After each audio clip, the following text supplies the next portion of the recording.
Hey, what's going on, everybody? It's the Political Brown Kid here. And I want to speak on this. I'm back on Killer Mike. I'm back on discussing Killer Mike, but this time it's in a different way. So I know all of y'all who've read my previous post on Killer Mike with Bill Maher, y'all are going to kind of, if you're a Killer Mike fan, you're going to be upset, but not this time. Give me a chance. Killer Mike, like I've said before, Killer Mike, I think he's very intelligent. That's just my personal opinion. Intelligence is subjective. So some of you other people who are probably political scholars probably thinks he's not as bright, but I think he's very intelligent, and especially when it comes to socio-economic issues and historical information on Black people, I think he does a very good job. He was when he was on the Bill Maher show. One of the things he was asked about was, and this is what I actually want to talk about. I want to talk about politics as it relates to Joe Biden and the Joe Biden conundrum for not only the Democratic nominee, but also as far as for the election, the 2024 election overall between him and presumably it's going to be Trump. When he was on the Bill Maher show in early February, Bill Maher asked him, "Well, you going to endorse Joe Biden? Why aren't you going to endorse Joe Biden?" Everybody hates Donald Trump so much, and I don't really totally get it. Trust me, I'm not a Donald Trump fan when it comes to presidency. When it comes to entrepreneurship, I was a fan. When it comes to being president, that's a different story. But all of these people, particularly Bill Maher, hate him so much, hate Donald Trump so much, that they just want people to say, "I'm voting for Biden." And so he tried to kind of press, when I say he, I mean Bill Maher tried to press Killer Mike into endorsing Joe Biden. And Killer Mike had a fantastic response. He said, "Vote for the politics, not the candidate. Vote for the politics and the policies," which I definitely agree with. That's why I say Killer Mike is very smart. So now Killer Mike was on, I guess, The View. Trust me, I don't watch The View. Very too liberal for me. And so apparently I just saw a quick clip. So maybe I'm just going off of a clip. So I'm going to put this in context right now. I'm just going off of an interaction that he had, like a 2-minute clip that I saw between him and Sunny Hostin. She once again is pressing him to endorse, or she's asking him why isn't he going to endorse why isn't he going to endorse Joe Biden over Donald Trump? Everyone hates Donald Trump so much, right? I don't know. But that's these people, these Democrats. They want you to just endorse somebody. So once again, he says, "Look, I'm focused on my local elections." And he's like, most of these people, and he's absolutely correct. And this is why I say Michael Render, aka Killer Mike, is very smart, because he's telling people, most people just pay attention to the presidential election and they can't even name their local politicians. And he is absolutely correct on that, because your municipality probably is going to impact you much more than the presidential election will. And most people don't even know their policies locally. So he articulated that very well to Sunny Hostin. And then that was the end of the clip. But the reason why I'm bringing that up is because of this. This is what I call the Joe Biden conundrum. And I'm focused on Joe Biden and not Donald Trump. So I know you Democrats are going to beat me up and say, "Well, why aren't you focused on Donald Trump?" That's a different story. When you look at the Republican side, they at least had a Republican debate. The RNC held a debate. There were multiple candidates. My personal opinion is the candidates sucked. It wasn't like when 2016 came, when Donald Trump eventually won the Republican nomination. They had skilled professional politicians. Whether you love or hate Ted Cruz, whether you love or hate the guy from down in Florida, I forget, Marco Rubio. Whether you love to hate those guys, they are at least politicians who knows how political science works. They know the process of governing. And even there was, I think, war generals in that election and so forth. This past 2020 Republican debate or field for nominees, it was horrible, in my personal opinion. Nikki Haley's a good candidate, but outside of that, you had Tim Scott. I'm not a fan. Chris Christie, I think Chris Christie's pretty decent, but I just don't know about him for president. But then the field just went away very fast. I mean, it's over. And that's because most of the people have already chosen Donald Trump. So that at least they held a debate and they held a pool for candidacy. The problem that I'm having with the Democrats is this, and I'm going to use this analogy before I jump into what I'm going to say. Most people, and you people who are Kobe Bryant fans, don't bash me, but this is a good example. If you look at the Kobe Bryant years of the Lakers, he's a fantastic player. He won various championships for the Los Angeles Lakers, right? Kobe Bryant is probably considered one of the best players in the history of the game. But Father Time always beats all players. It beat out Sugar Ray Leonard, beat out Mike Tyson. Name any professional sport or any profession, period, and Father Time is going to catch up. The only person that hasn't caught up to yet is Warren Buffett and Charlie Munger. Not, but eventually they have their time, right? But when you look at Kobe Bryant's latter years, it's like, I'm entitled, and this is Kobe Bryant, and I'm not trying to say this is how Kobe Bryant was thinking. I don't know what he was thinking, but it's like, I'm Kobe Bryant, I'm the greatest. Even though my skills have diminished, I still want to be a starter, and I'm still going to start, and I deserve to start. In the organization, knowing Jeannie Buss is probably sitting up there like, I know Kobe's best years are behind him. We can't trade him because then the public will definitely, destroy us. The Lakers fans will definitely destroy us. So what can we do? We just have to let this man continue to play until he's ready to quit playing.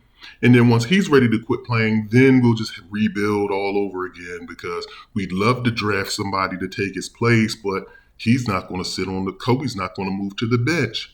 Same scenario happened with Pittsburgh Steelers and Ben Roethlisberger. Ben Roethlisberger, fantastic player since he entered the league when he was drafted. Took Pittsburgh to 3 Super Bowls, I do believe. They won 2, lost 1, right? And great player, going to be a future Hall of Famer when he's eligible. But you look at the last 2-3 years of Ben Roethlisberger's career, and you could say it's time to move on from Ben. Pittsburgh even tried to do that. The Rooney family drafted Mason Rudolph to replace him. They drafted him in the 3rd round. That's a high pick. And Ben Roethlisberger, I remember it. Ben Roethlisberger immediately started tweeting. He was mad at the pick, talking about we could have gotten more weapons like wide receivers or so forth. He didn't want them to draft a quarterback. But the bottom line is, Ben, they have to prepare for the day that you're going to leave. You're at the end of your career. So what do? To appease Ben, he still continues to start. His arm isn't that great. You have to readjust the offense for Ben Roethlisberger. And then once he retires, you look at the state of the Steelers now. No quarterback, trying to find a quarterback. And they're in a quote-unquote, you can't really say necessarily rebuild, but they're not the premier team of their division anymore. The same thing is happening with the presidential on the Democrat side. And it happens even with the Republican side as well. But I'm focused on the current situation. You have a president in Joe Biden. He's been a perennial or career politician, and there's nothing wrong with that because he's very smart. That means he knows the system. I want somebody that knows the system. He's been a politician for 50 plus years, I do believe. He's run for president several times. He finally was able to obtain the job of being president, but he got it too late. He got it when he was, 79, 80, 81 years of age? I don't know how old this man is. I haven't looked it up. He's in his early, I think 84? I don't know. But the bottom line is this. Just because you're president doesn't mean you're entitled, because you look at the Democratic field. You have Donald Trump that's going to win this Republican election. And if the Democrats were really, really concerned, and if they really cared to win this election, they would say, look, just because you are the president doesn't entitle you to be the first string, as I would say, using the Kobe Bryant and Ben Roethlisberger analogy. It doesn't automatically mean that you get to start this game for us. You need to compete. You need to we need to put together some primary candidates that are good candidates for the presidency. Let's hold a Democratic convention, or, whatever they call it. I forget the term. I'm talking right now. Thoughts aren't coming to my head. but we need to hold these general elections or whatever. And they've been holding them. They've been rightfully so. The process has been going on, but no one has run against him. That's the problem that I'm having, because everybody's like, well, he's the president, so rightfully so, he's going to be the front runner, and he deserves blah blah blah. They didn't hold any type of debates. The the DNC didn't put together and say, let's hold some debates. Let's put together some very good candidates that could potentially replace you, because let's face it, you're old. Let's face it, you're old. You don't really seem, optically, you don't really appear to be all there. And the optics is clear on that. And everybody's not keen on Kamala Harris. And I'll be honest, I'm not too fond of her. I'm not fond of her at all. So the thing is that what would you rather do? Would you rather take the road, like I used the Kobe Bryant and Ben Roethlisberger analogy? Would you rather continue to put this man out here and then he lose, and now we're stuck with Trump for the next 4 years, whether you like that or not? Some people find it a blessing, some people find it a curse. But for you people supporting the Democrats, if you really want to win, why not put together a candidate that's more palatable? Put together a candidate, and why not hold the Democrats to that, to say, look, but now it's too late, because now you've already gone into, the election cycle, and they're holding primaries, and, people have been voting. So he'd more than less likely win it. But when he goes up against Trump, we'll see what happens. And you have to understand what that climate is going to look like when you have somebody like Donald Trump, who is old himself, but he's not as old as Biden. And also he seems more mentally sharper than Biden. When you have Donald Trump up there throwing jabs and, kind of releasing his little energy and doing what he does, it can probably optically make Biden look bad. And it could kind of be that scenario back in, I think that's when, was it Kennedy that ran against Nixon? And back when that was the first televised debate, and Nixon was on television sweating and he appeared. Everything with people are about optics. And I understand what Killer Mike is saying, vote policy, but a lot of people don't vote policy. You have to understand, a lot of people probably don't even deserve to vote. A lot of people aren't even smart enough to really vote, to be honest with you. That's just my personal opinion, because a lot of people don't even know what the policies are. A lot of people just say, yeah, well, he just going to give us, he going to write off my student loan debt. Or, yeah, Trump is going to, he going to reverse back abortions.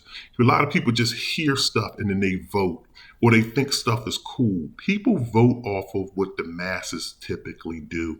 They vote off of optics. And if the optics are that Donald Trump is this more virile candidate, he's sharper, he's wittier, he's more energetic.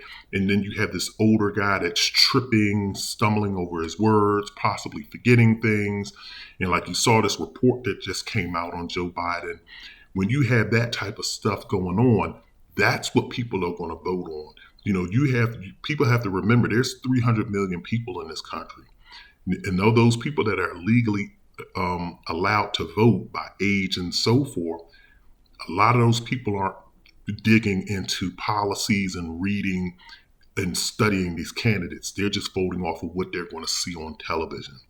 So just keep that in mind. So this is the Political Brown Kid. I want to know what your thoughts are on this. So definitely drop me some comments in. This is what I call the Joe Biden Conundrum. It's when you have a candidate that just feels entitled to, and I'm not trying to say it's all Joe Biden's fault, because it's not, because the DNC could have, pressed and put some, told some people that they need to run, and they really could have forced some debates and so forth for these primaries, but they probably didn't. So it's not all his fault. So this is what you call the conundrum of an incumbent president just being entitled to being the front runner candidate for an election. Once again, this is the Political Brown Kid. Let me know your thoughts.